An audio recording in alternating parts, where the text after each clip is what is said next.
boys and girls. This is another years with the gear.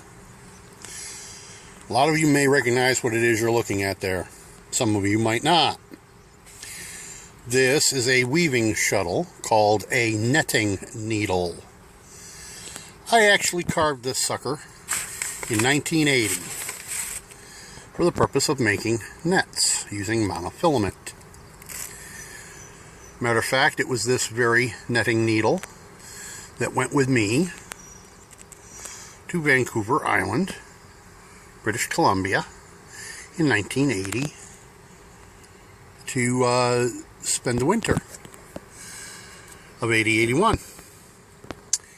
And with this and a spool of monofilament, I'll show you that later, I made gill nets that help me catch salmon and other fish, but primarily salmon. I dug this out last night. I gave it a fresh coat of paint. You can tell by the roughness of the needle in the center that it was hand carved with a knife. To be precise, I carved it with a little itty bitty Swiss Army. You know, the little ones that are about that long when they're folded shut, and they got about 3 blades and a toothpick and tweezers. That's what I used to carve this with all them years ago. So, just for those who think I don't really do some of this stuff, I just thought I'd share this one with you. I want to show you another multiple years with the gear. But I want you to also understand that I'm going to have some less than pleasant things to say about another YouTuber. Just because he's wrong again. A number of years ago, a certain YouTuber, matter of fact, I'm not going to say his name, was showing how to make net needles. And he told us, go to the paint store and get the paint stir sticks. They make great net needles. Well, I did a bunch of years ago when he first showed this. Now, I'm going to cut in a clip of one stir stick I made.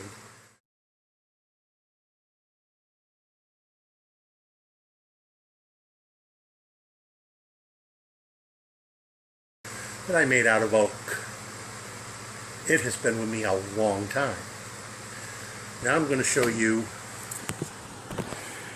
Here's a net needle I made. Oh, this must have a couple of years anyhow. You notice the duct tape. You see, here's the problem. Paint stir sticks are made of balsa. Very light, very weak wood.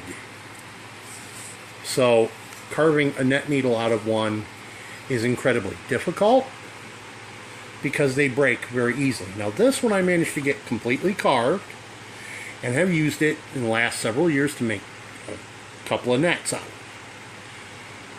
But yet it's still cracked right about here, and it cracked right about here.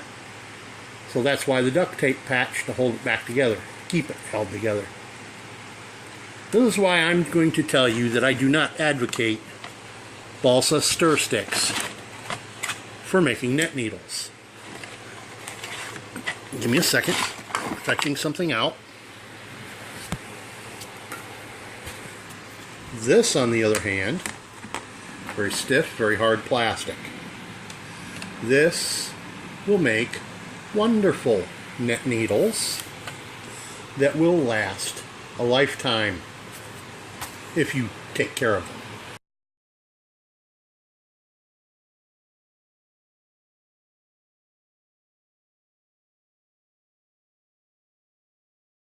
I've taken real good care of this balsa stir stick, and it just gave up the ghost on me. Now you see what's on there. That's not bank line like the great do I want to call him that? The great embellisher. This is what he was advocating, only he used bank line. Well, let me tell you, I've done bank line nets. They're just fine and dandy if you're in pretty fast water that's pretty well mucked up. But if you're in clear water, forget about it. The fish see it and avoid it. So let me show you a spool, a fishing line. Now let me put my hand next to this to give you a clue just how big that spool really is. It's humongous. That's 20-pound test line, or let me correct that. When it was gifted to me, that spool about 45 years ago, maybe 50 years ago, I was told it was 20-pound test, and it was nearly full then. It's far from full now. I mean, the line came clear out to here. It was full. That's how many nets I've made out of this and used over the years. And I would imagine for every half inch that we wear this down towards the core, you're talking thousands and thousands of feet of monofilament. This is also the cordage I use for making deadfall L7 trigger fish traps. All except the last few feet of monofilament, which goes out into the pond and has the hook on it. That I tend to use somewhere between 4 and 8 pound test for, depending on where I am and what I'm fishing for. Now, if I'm fishing for catfish, this goes all the way to the hook, the 20 pound. And I have never had it break yet with a fish getting on the line. Not once, ever. So,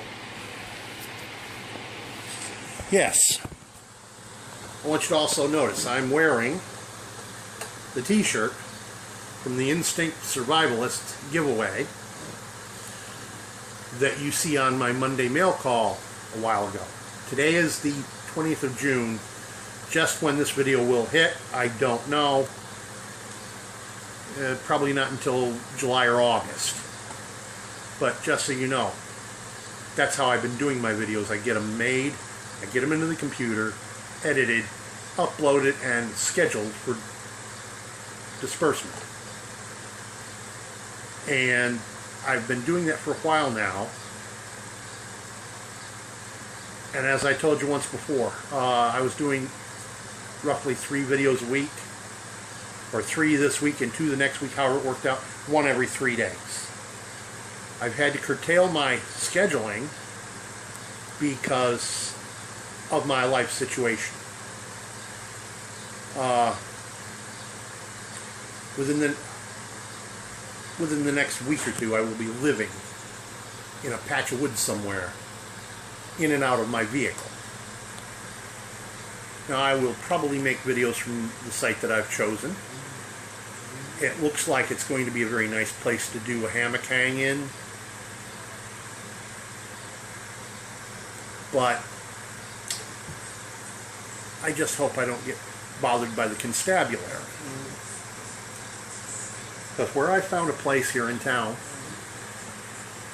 is there are 2 abandoned, quote-unquote, abandoned buildings.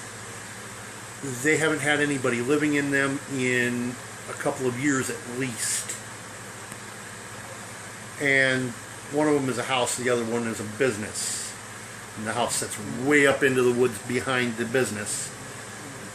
And between the business and the house is a bunch of woods.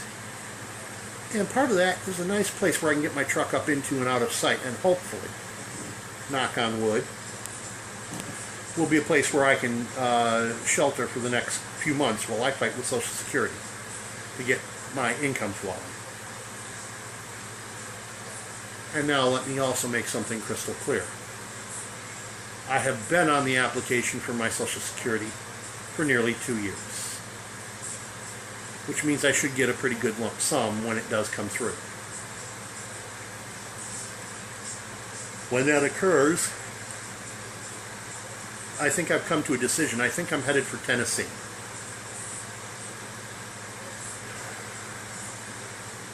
I really like that idea of Tennessee. Amongst all the other states I've been considering, I really like Tennessee. So, for those of my YouTube friends who are in Tennessee, I'll be seeing you sooner rather than later. Peace out. By the way, don't forget to